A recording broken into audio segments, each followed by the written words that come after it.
Get in the know. Non-stop Vikings talk. It's Purple Daily on Score North and ScoreNorth.com.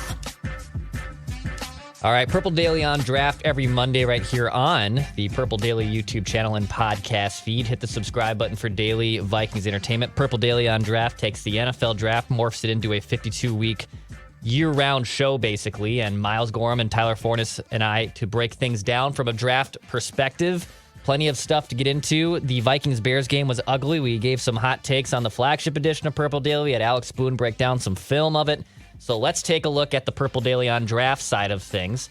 And let's actually even rewind before the Vikings game to Saturday, because Kwesi Adofo-Mensah was spotted at the Notre Dame USC game, taking some things in. Now, obviously, Caleb Williams being the soup du jour, or the filet mignon, I should say, of that game. But who else could he have been looking at? When you guys watched that game, or even just going into it, who were some guys that obviously Quesi could potentially target from those games? I mean, you have two teams that are pretty storied franchises and two teams that obviously have a lot of prospects that were probably coming into the draft. Forno, I'll start with you. I guess who are some guys that Quesi could probably even be targeting or looking at from that USC-Notre Dame game? So I think we need to start off with why he was there. And general managers go to games strategically all the time. South Bend is an hour and a half from Chicago. It's like Notre Dame's campus is exactly an hour and a half from Soldier Field. So that's just smart business. You're already going to that area. You have a marquee matchup between two national powers. Let's go take a look. And obviously the talking point is Caleb Williams, but that offense is loaded with potential weapons at wide receiver. You have Taj Washington, who's probably going to translate more to the slot in the NFL, Brendan Rice, Mario Williams, Dorian Singer, who was a stud last year for Arizona. And I think everybody knows how big of a fan of Jed Fish and that Arizona program I am right now. Like, there are guys on that offensive side of the football to really keep an eye on. His name is escaping me, but the safety for USC is also a really good one. You've got two really good tackles at Notre Dame in Blake Fisher and Joe Alt. Sam Hartman is, for some, an intriguing quarterback prospect. I don't think he's good enough to be in the NFL. Audric Estime, the running back, is a very interesting player in his own right. And Notre Dame is kind of tight end outside of Iowa. Like, they just always have a dude that's going to play a decade in the NFL. It's almost like a rite of passage for Notre Dame. Plus, there are some defenders on that defense that are really good. Howard Cross III is kind of an undersized defensive lineman, like a similar build to like a John Randall and Aaron Donald, but he plays the game with a lot of physicality, and he's a really good athlete as well, but he is on the smaller side. Like, there are a lot of different players that he could be looking at, but the reason why he's there is because the Vikings were playing so close, and it just makes sense for him to be there. And then it's a hop, skip, and a jump. All he has to do, drive an hour and a half back to Chicago, and he can attend the Vikings game live. So it's just about maximizing your resources. And it's just a really smart play. It'd be the same thing as the Vikings played at home, like they did last week, and it's Minnesota, Michigan. Mm-hmm. You go there. Like, it's just a really smart use of resources by the Vikings. Miles, when you saw that news also come in that he was there, what did you make of it? And is there anyone else that you were looking to potentially target or that has interest from either team that could maybe fit the Vikings in the draft next year? Yeah, I mean, I think to kind of piggyback off what Forno's saying, like, it's a smart move. You're out there, why not? But also it's a chance for him to connect with his scouts and also his and other teams' scouts and GMs. I'd have to go look and see what exact GMs were there too, but it's also business talk. Like, these guys go out, they probably get drinks, grab dinner, they have conversations. It's not just about the players that are playing in the game. It's also about everything else that's going on around the NFL and business. So I think Quesi just is continuing to do that. I would assume he's having conversations, whether it's trades, whether it's just like discussions with agents, discussions with, it's just other opportunities for him to get face-to-face conversations with people. And so I think there's more to it than just seeing Caleb Williams and the Notre Dame, like USC versus Notre Dame game. I think it's also business and an opportunity for him to do that. They also schedule this stuff out well in advance. So it's not like most of the time they're not just going out there out of nowhere. Usually they plan it, months in advance, so that, like, his calendar is probably booked up for the next handful of months anyways, with trips and things going on and games to go to. So I look at it that way. We talked about Caleb Williams being being the star of the show. Obviously, I would assume, hey, let's see what this guy looks like in person. Obviously, he didn't play his best game on Saturday against Notre Dame. They ended up getting beat pretty good. But I still think he's probably just looking to see it for himself firsthand, and also hear what, the people within USC, Notre Dame, everybody's talking about these players, their coaches, the scouts, what other people think about these prospects as well. And so I'm sure he's doing his homework there.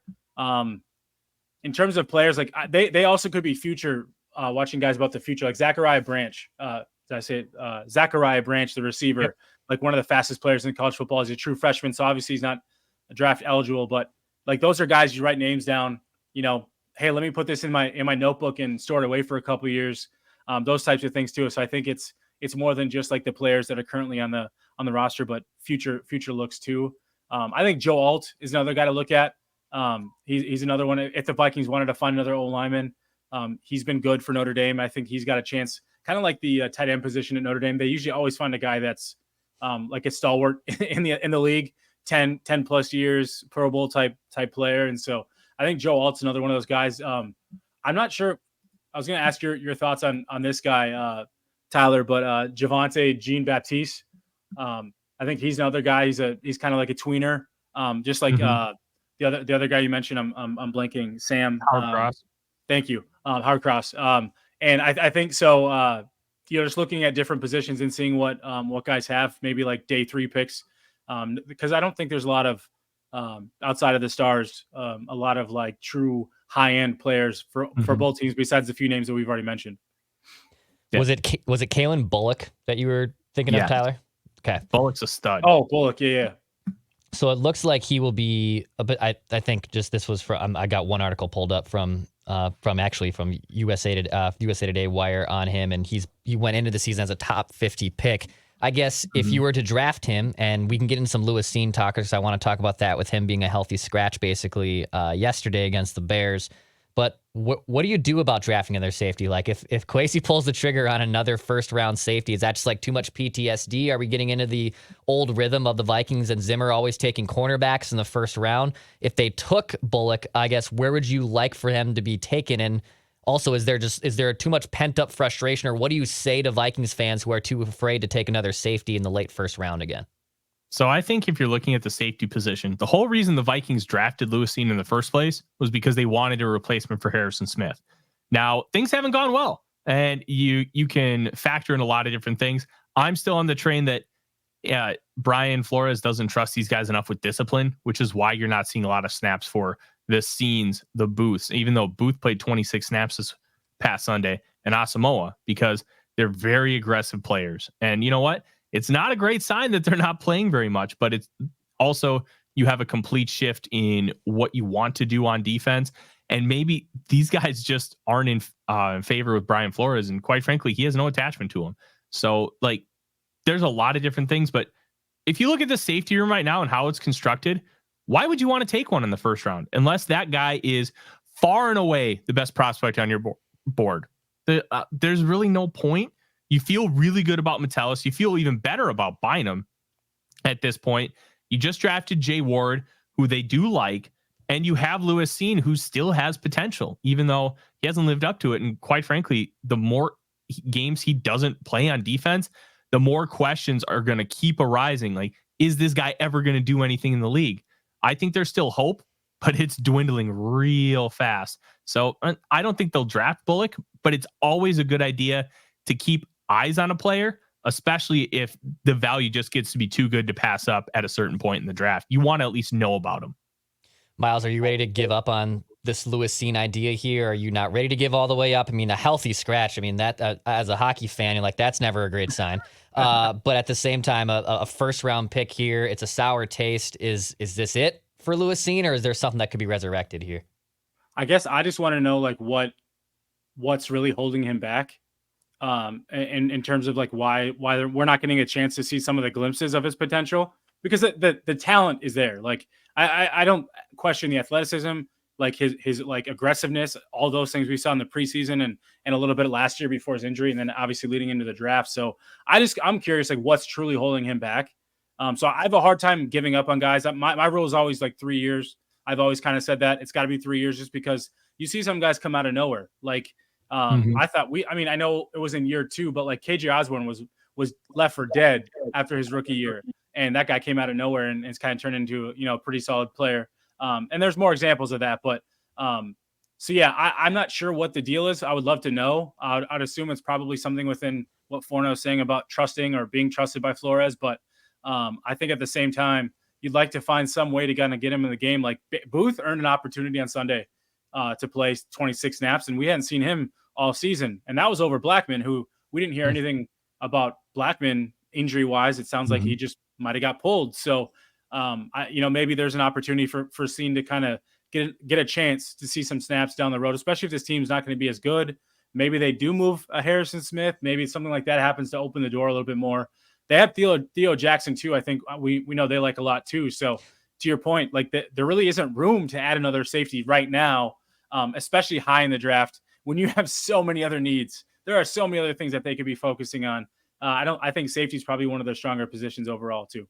I'll say this. My tinfoil hat theory is they didn't want to risk him re-injuring that hamstring on that turf. Very, very possible. That turf is gross. Sure. And if you just like, we can get away with not having him on the active roster for a day. He's just came off a hamstring, even though he was completely removed from the injury report. Maybe let's take a safe approach. That's very possible because a lot of people complain about how awful the turf is at Soldier Field. Well, and he's not a guy that you're relying on. Like you can replace him in special teams for a game. Like I'm not saying Cine hasn't been good on special teams, but you can replace him for a game, do some of those things. Like you said, let him just fully get healthy, and we'll see next week. I think if it becomes a pattern, then we'll really know truly what they feel about Lewis Cine. It's weird because I don't think he's like in the classification of a Ponder or a Troy Williamson bust level, just because those guys were expected to step in, make big time contributions, and they failed. Like they're no doubt busts, but like I kind of group them in like the Laquan Treadwell bust level, right? Like Treadwell, people thought he was going to be a number 1 wide receiver, but then the Vikings all of a sudden stumble into Diggs, like taking a humongous jump from his rookie year, and then Adam Thielen with this improbable, incredible story, and then it's like, well, Treadwell's just basically forgotten about here. And with Lewis Cine, he's a safety, so he's not like being asked to play like a super important position right away. But man, if he doesn't see the field like at all, if this is it, like if he legitimately is inactive for every game this year and they just swallow and move on in the offseason, like I do think he has, in the conversation at least, it's like legit one of the worst Vikings draft picks of all time. All time's tough. That's I'm not going there. Like, but it's not good. Not good. Still a bust the way things are going. But one of the worst of all time, I think, is a little bit of hyperbole. Like, he's not going to touch the likes of Christian Ponder, Demetrius Underwood. Like, look at some of those picks from the few picks that they made in the 90s in the first round. Yeah, you had Robert Smith, you had Randy Moss, you had Dante Culpepper. But like Dwayne Rudd, he was fine. Derek Alexander, what did he do? Nothing. Like there are other. Dwayne Rudd's a bad example. I don't know why I said him, but there are plenty of other players like Erasmus James, dog water. Troy Williamson, even worse. Like Cine was the 32nd overall pick. I think you give a little bit more grace there, especially because you traded down and you acquired extra assets. Like I'm not willing to put it on that level, but I completely understand wanting to go there. Well, was Mike Hughes a 30th pick? Yeah. 30th, yeah. 30th pick, right? Okay. So I think the difference for me between Cine and some of the other guys like a Williamson, and obviously being the 32nd pick is significantly different being the 7th overall pick. So I think there's expectations that are completely different there. But the thing with Lewis Cine for me is that hasn't been good enough to see the field. Those guys at least got opportunities in game to like show that they weren't good enough. Like if you can't get on the field to show that you're bad, that means they don't even want to give you that opportunity. So that to me is where I'm like, how bad? It's really bad if you can't even see the field to prove you're not good enough to play in the league. Like you're a step below the backups, the third stringers. Like you're like at least like the Laquan Treadwells, Troy Williamsons, Mike Hughes. Those guys got a chance to like prove they just. I'm not putting Mike Hughes there. I love Mike Hughes, so I can't talk negative about that dude. But like those guys in general got at least tick on the field to like show that they weren't good enough and like why you needed to move on. We don't have that sample from Lewis Cine, and like that feels like it's a him problem more than anything. So let me throw this ahead, by you, because I think this is an interesting talking point, especially when you compare the Zimmer era to what they're doing under Kevin O'Connell. They substitute a lot less with Kevin O'Connell than they did with Mike Zimmer, based on my perception. They only used 2 linebackers on 19 plays yesterday, and they're putting guys like Cam Bynum has played in every single snap, I think, the last 3 weeks. Same with Jordan Hicks, Harrison Smith. Like, they're keeping more of these guys in those positions for the entire game rather than doing some form of rotation. So I'm wondering how much that is playing into some of this. Obviously, you have all the other stuff with Cine, but they're not even rotating guys like Theo Jackson into the game. He gets like 1 snap a week. So they're keeping like the top 3 guys at that position, and that's it. They're not bringing anybody else in, considering how many times they're using 3 safety snaps. So I'm very curious how much of a balancing act it is between the performance, kind of like we're talking about, and how he's not being able to sniff the field, versus what they want to do and not have a lot of rotation. I think the issue there is, like, a defense like this, they don't have the same luxury as to do that. But I also don't think Brian Flores, like Zimmer, likes to rotate their DBs, especially. Like, if guys are playing well enough, I'm not going to take them off the field. Like, there's no point. Like, I remember Everson Griffin used to play 900 snaps, like, as a defensive end. Like D-lines usually rotate, but like as a defensive end, that man's playing almost 1,000 snaps a season. That's a lot. And like, I think Brian Flores sees it the same way. Like, why would I take my best players out the field if I don't have somebody else that's really like could have an impact? Like, I think they rotate rushers a little bit more, but yeah, I'm with you. Like, there really isn't room to like put them on the field right now. And so, but if they're going to be bad, why not give him a chance to see what he can do? Completely agree.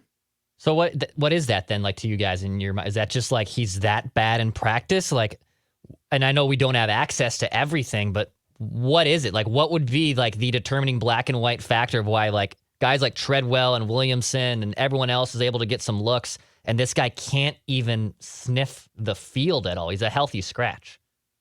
And that's why I had this tinfoil hat theory of the turf and them wanting to play it extra cautious, because as we've been talking about the Justin Jefferson hamstring, it's a very fickle injury that can be easily aggravated, and playing on that turf, you know what? He may be healthy enough to play, but let's keep it safe. So that would be a question I'd like to ask if I was in the room, just to try and get some more answers and see and to try to understand, because going to practice, I thought that that Cine had a lot of like spurts of really good play, and he had some spurts of struggles. And we have to remember, he had 4 games of a rookie season, and they were finally going to start rotating him in on defense, and he gets hurt. So then you miss all that practice time, and he dealing with that injury, a lot of strenuous, aggressive, really difficult rehab. So your focus is not necessarily on learning how to be a better player. It's learning how to make sure that you can keep any form of explosiveness that you had pre-injury. So there's so many variables here that we just don't have actual answers to. That either way, it's frustrating, and it's not looking good right now. Yeah, it's looking rough, looking real rough. Good stuff on this Lewis Cine conversation, and I know a lot of fans wanted some answers on that. So inject all the Lewis Cine content, I guess, into your veins there. Transitioning into like the draft overall. So the Vikings now have won a couple games. They're 2-4.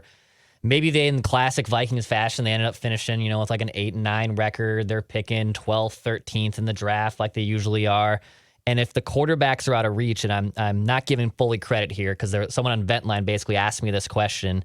If they're picking like 14th in the draft and they're out of all those quarterback range, like what would be their first round strategy, you think, Forno? Would it be to draft just best player available? I know we still have a lot of things to play out, but let's say they're 8-9, they're picking 14th in the draft in April. All those quarterbacks are kind of out of reach. Where would the Vikings go with that first round pick? It's a really interesting question. I think if you had to kind of power rank them, it would be defensive line. And the biggest question is edge rusher. What is edge going to look like? Are you going to keep Danielle Hunter and Marcus Davenport on longer term deals? If the answer is yes, you probably get one on day 2. If the answer is no, that shoots right up the board, because you're going to need somebody to come in and help out. So it would be defensive line, edge rusher, and then I would consider like maybe another cornerback. just to continue to build up the depth and then just keep shooting your shot. As much as it's frustrating, it's another cornerback. Like the Vikings have some good corner play right now, but if there's a guy there that you just absolutely love, take him. Who cares?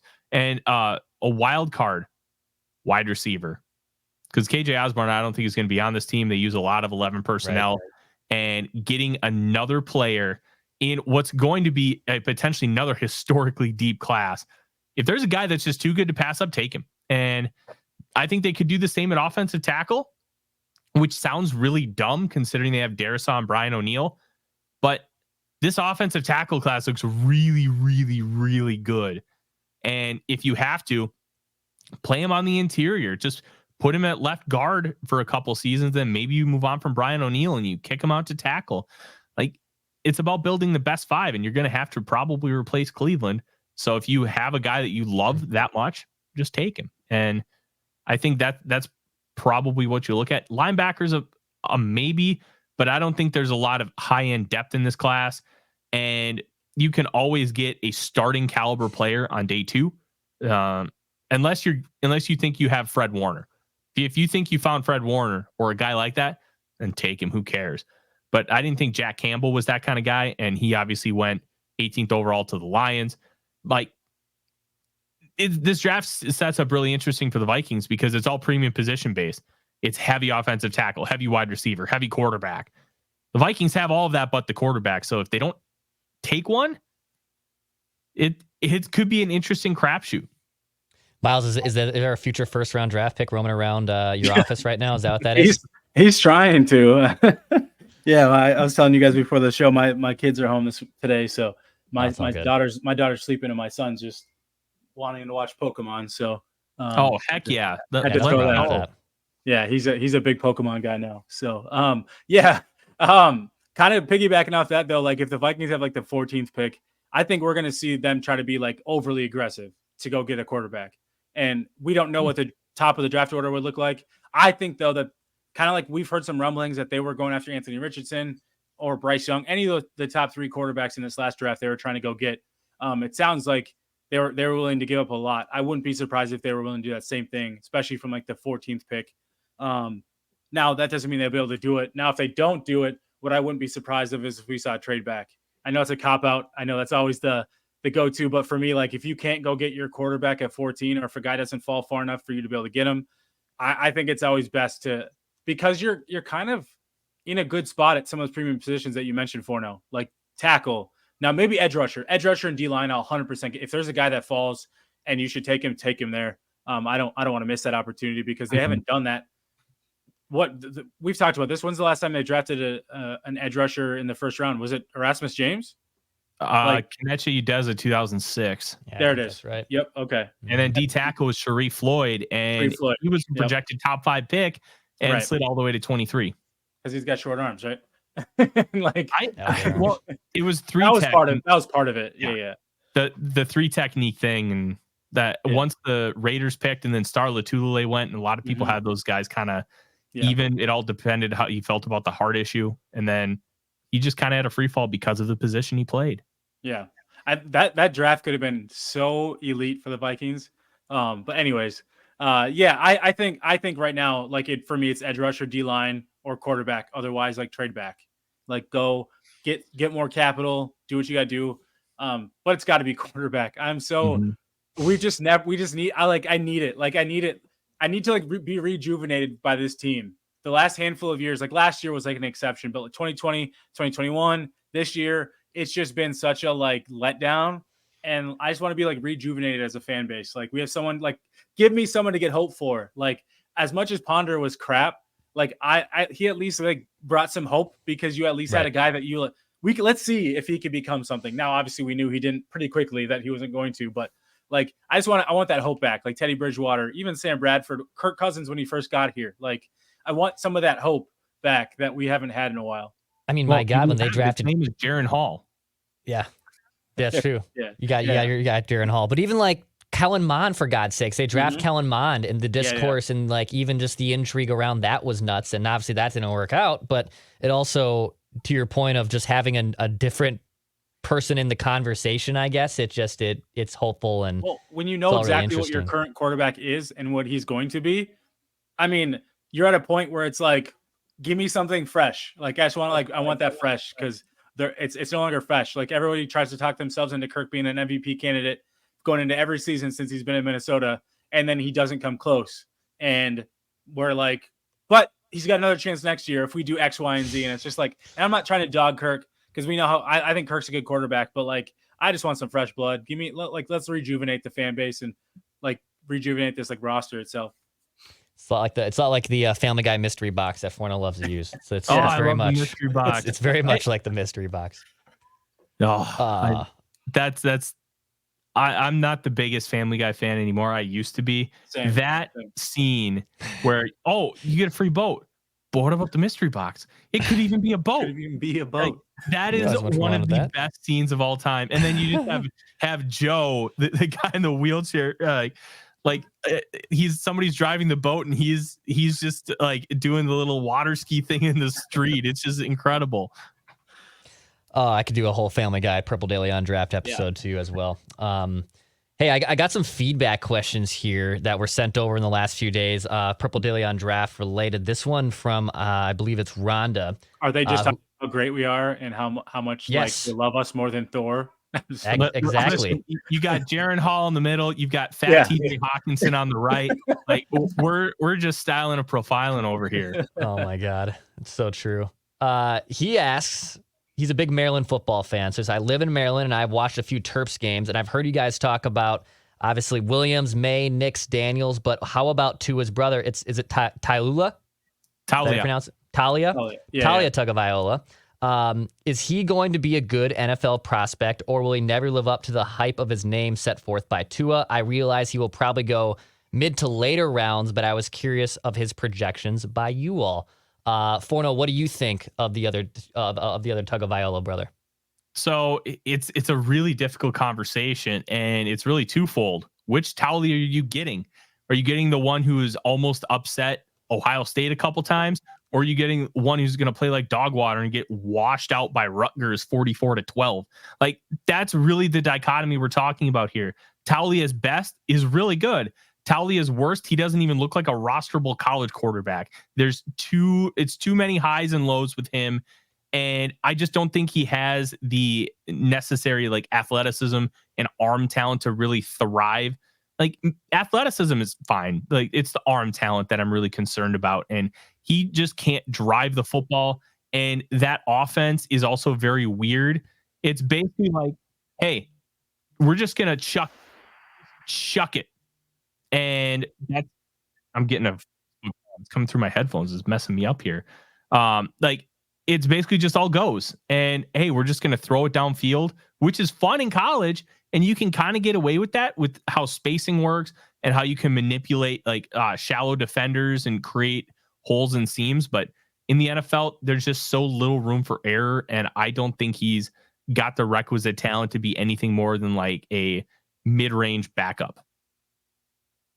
Okay. That's where I'm at too. I think there's like an opportunity kind of, I don't think Forno's going to like this one, but kind of like a Jaron Hall in that way. Like, I think there's potential, but there isn't. I'm not saying like all of the things are similar, but I think what you could project him to be at the next level, like maybe he could grow into a backup type quarterback, but I really do struggle to see how that transitions. He has some of that talent. Obviously he's not as touted as his brother, but he's right-handed, so I'm sure people like that more than they like Tua being left-handed. But hey, I will say, as dumb as it is, the left-handed thing is a real thing in the NFL. I know. Oh, I know it is. Hey, man, I had to stop playing catcher in baseball because I'm left-handed. So I couldn't play shortstop. Derek Jeter is my favorite player growing up. I couldn't play. That's all I wanted to do was play shortstop. You are just first base or right field for your knees, man. Yeah, I pitched too, by the way. Yeah. But yeah, God. I'm glad. Brutal. Yeah, my knees would be hurting otherwise. Yeah, you're right. But yeah, I think there's like potential. I think, but yeah, I don't really see him being anything other than like a backup, like developmental guy, late day 3 type of quarterback. All right, another one here this is from Ben. He says, I would love some takes on DJU from Oregon State. He has upper echelon size, 6'4", 250, a 5-star recruit who went to Clemson. Has a cannon for an arm, and after a couple rough patches, he transfers to Oregon State. He also has some impressive wins over Utah, Cal, UCLA. I love to know why he's not talked about more in draft discussions and what holes the Purple Daily on draft crew sees in his game that preclude him from the ranks of the Bo Nix or Michael Penix. Thanks. Love the show. Easy. Watch Clemson 2022. Yeah, it was almost like he completely lost every single ounce of confidence he ever had. Because if you recall, his first game was 2020. Trevor Lawrence contracted COVID. They go to Notre Dame and they lose in overtime, 41-38. But DJU threw for almost 400 yards and like 5 touchdowns in his first ever start. And it looked like, okay, this guy's going to be the next one. He's going to be the potential first overall pick in the 2023 draft. Well, it didn't come to fruition because Clemson really failed him by continuing to bring in receivers who can't separate, who are just big dudes. Like, think about like DeAndre Hopkins. He's never been a great separator, but what he does well is he can just manipulate defenders and use body positioning so incredibly well that it works. And that's why he's such a great receiver, but he's not going to gain separation from corners. That's not his game. And they continue to just go after that archetype, and it just continued to hurt them. And then their style of offense has become archaic in how they utilize spread formations. So then he goes out to Oregon State, and Jonathan Smith, if you don't know the name, he's a brilliant, brilliant football coach. And they actually have the number one usage of under center snaps going into this past week. I think it was like 48. Like, they're doing things with him to just kind of let him utilize his strengths. He's good at throwing them over the middle of the field. He's not the fastest processor in the world, which hurts him, but he does have that size. He has the arm talent. They're essentially trying to just reconstruct what DJU could have been. And will it actually work? I really don't know, because a lot of damage was done in that public perception at Clemson. But I will say, I would be shocked if he didn't get drafted, because there's two things that coaches and general managers love. They love a guy with raw arm talent, which is why Spencer Rattler's going to go in the top 100. And they absolutely love taking 5-star recruits on day 3. 5-star recruits, you can talk about how stars don't mean much in recruiting. They mean something to front offices. I don't think DJU is ever going to be a starter in the NFL, but you can see the talent, and you could see a potential path that would have a coach being willing to bet on him. Man, 6'4", 250 pounds. I mean, that's a Dante huge dude. Exactly. I mean, that's the first thing that came to mind. Hopefully his hands aren't Burger King guys, but well, he also can run, but he doesn't like force rushing. Like, he's not like I need to duck my head and run type of quarterback, but he has the ability to run a little bit. But yeah, I think he's that guy that you like take a chance on, if you like, kind of like a Dorian Thompson-Robinson in the way like the Browns took a shot on him on day 3, but you already have an established quarterback. Not Deshaun Watson. I know that everything going around him, and he hasn't played well. But like, if you're a team with like an established quarterback, he could be a guy you bring in your building and say, hey, can we develop him to be a long-term backup, maybe a bridge guy or someone that we can get something out of. And so I think he kind of at least has that to go off what Forno's saying. And like, most teams like to bet on the 5 stars, bet on the high upside traits. And he's that kind of guy. And I think he's done a good job of going to Oregon State and kind of resetting himself, because I think he kind of let the Clemson hype probably get a little bit too into his head, probably felt the pressure, probably maybe the trial by fire was just a little bit too much for him. And I think kind of getting to take a step back and going to a place like Oregon State where the pressure isn't the same. It's definitely not the same. He's not expected to win the conference. He's not expected to go to the national championship, the college football playoffs. He's expected to just be a solid, like a decent football team at Oregon State. And so I think him being more than that is just a plus for his like prospects moving forward. One more here from Nicholas, who says, I'm a big Missouri fan, and I am a huge homer when it comes to Mizzou football. So I would love your guys' thoughts on Brady Cook. I think we briefly touched on him maybe last week.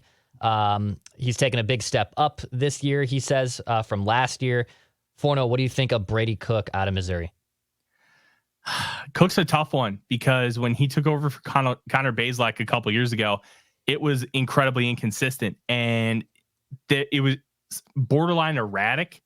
And I think he gets helped out a little bit too much by his receiving core, which is tremendous.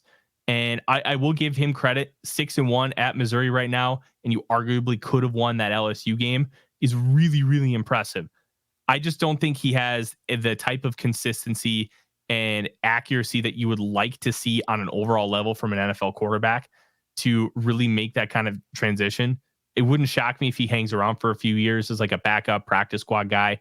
I don't see him as an upper echelon. And I think we're going to have a lot of conversations around Michael Penix Jr.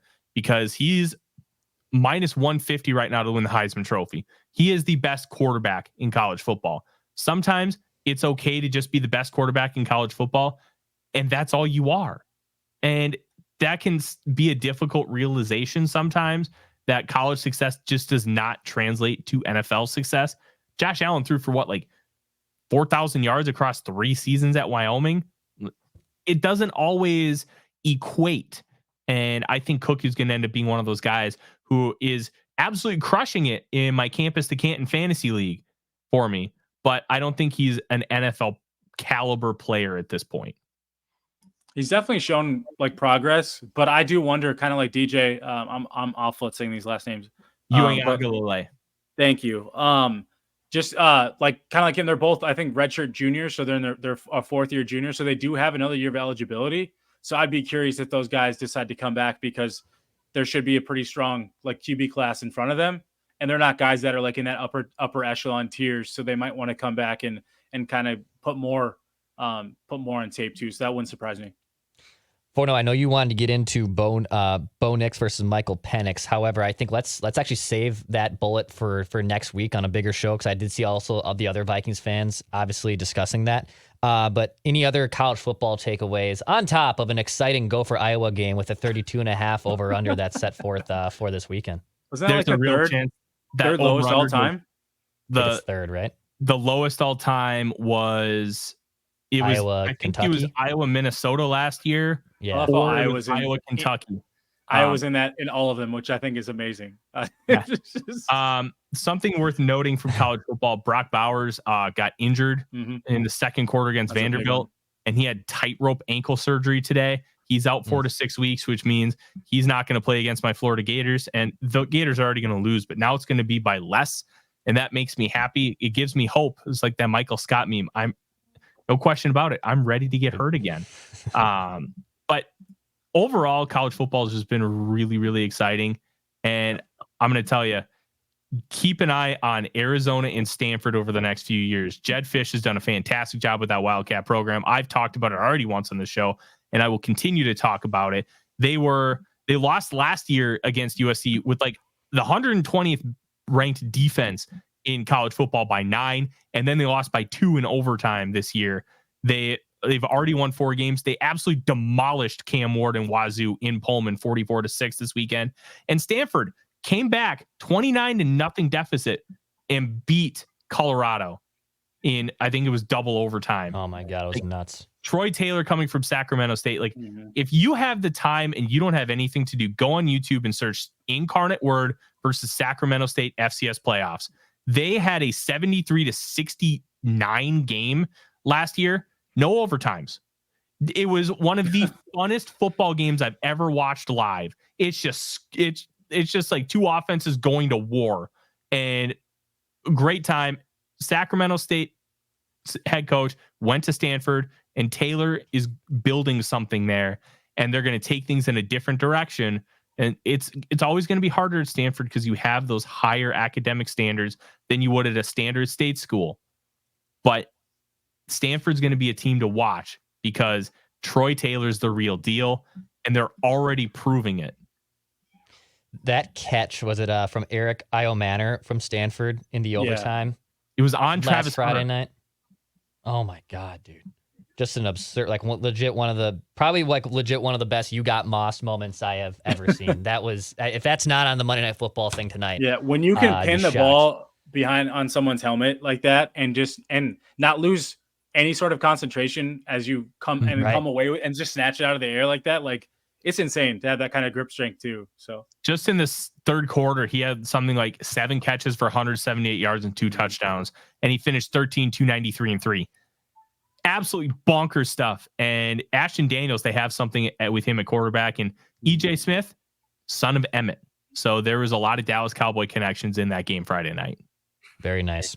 Well, boys, I'll do it here for Purple Daily on Draft. I believe we'll still record an episode next Monday. That might change with the Vikings playing a Monday Night Football game, but I believe we might still be doing an episode. So stay tuned if this episode, next week's show, gets moved to a Tuesday or whatnot. I'll keep you guys posted on that. But hit that subscribe button for daily Vikings entertainment. This is Purple Daily on Draft. Miles Gorham, Tyler Fornes, and Declan Goff will be back next week.